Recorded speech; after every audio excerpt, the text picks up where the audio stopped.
നിങ്ങളൊക്കെ MP, MLA, മന്ത്രി ആവേണ്ട ആളുകളാണ്. ഇരിഞ്ഞാലക്കുടയിൽ 5-6 സ്കൂളുകളേ ഉള്ളൂ. ആ സ്കൂളിലൊക്കെ ഞാൻ പഠിച്ചിട്ടുണ്ട്.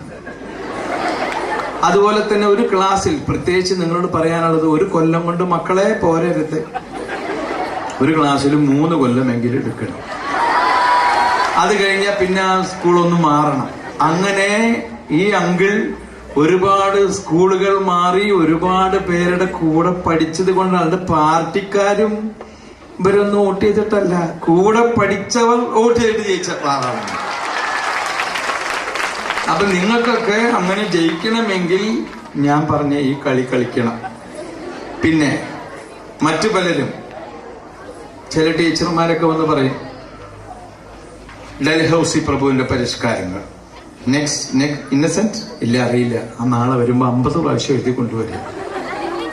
പക്ഷെ ഞാൻ, അതാണ് നിങ്ങൾ മനസ്സിലാക്കേണ്ടത്. എന്റെ സത്യം, ഞാൻ എന്തുകൊണ്ട് MP ആയി എന്ന് വെച്ച് കഴിഞ്ഞാൽ ഒരു മര്യാദക്കാരനാണ്.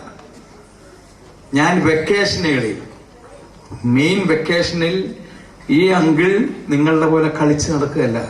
അടുത്ത കൊല്ലത്തേക്കുള്ള ഇമ്പോസിഷൻ ഞാൻ എഴുതി വെക്കും. അപ്പൊ ടീച്ചർ വന്ന് ചോദിക്കുന്നു ഡൽഹൌസി പ്രഭുവിന്റെ പരിഷ്കാരങ്ങൾ. നെക്സ്റ്റ് ഇന്നസെന്റ് അറിയില്ല, നാളെ വരുമ്പോ 25 പ്രാവശ്യം എഴുതി കൊണ്ടുവരും. ഉടനെ നമ്മള് എന്തിനാ നാളെ ആക്കണേ, ഇതാ പിടിച്ചോളൂ. നമ്മൾ അപ്പ കൊടുക്കുകയാണ്. ബാലൻസ് ഉണ്ടെങ്കിൽ ഇങ്ങോട്ട് തരൂ. അതെന്താ, അടുത്ത കൊല്ലം ഉപയോഗിക്കാമല്ലോ. അപ്പൊ ഇതായിരുന്നു അങ്ങനെ.